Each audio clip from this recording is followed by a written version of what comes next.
Untuk zip chain crossbody kita ada color black juga. Color black ni memang simple and dia menggunakan material Saffiano leather. Saffiano leather ni memang jenis yang leather yang senang nak jagalah. Okay, so Hakim recommend siapa yang suka bag leather macam ni, Hakim recommend korang beli water repellent spray. Sebab nanti kalau korang beli bag leather yang lain, korang boleh keep on spray dekat bag korang in case kalau hujan dan sebagainya, bag korang boleh tahan lama.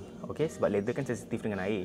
So kalau korang guna water repellent spray, korang boleh jaga bag korang dengan lagi lama. Okay, yang best pasal bag ni, dia ada zipper compartment kat depan ni yang attach dengan chain ni.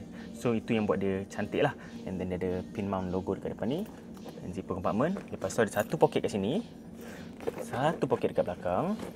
Lepas tu ada satu lagi zipper dekat tengah ni. Okay, kita keluarkan strap dia.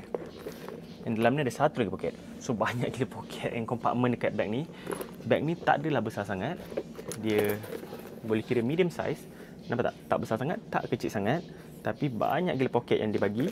And then ada juga long strap yang boleh adjust. Okay, kita tengok macam mana bag ni. Kalau korang crossbody kan pun macam boleh buat macam ni lah. Okay, kalau korang jenis yang tak suka bawa bag besar-besar, Hakim recommend bag yang ni. Sebab yang ni pun tak berat sangat.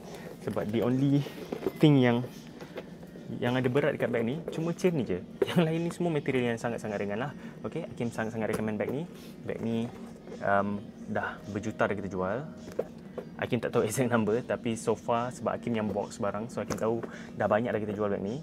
So kalau korang betul-betul minat dengan bag ni, check out sekarang. Sebab apa? Bag ni cepat sangat sold out.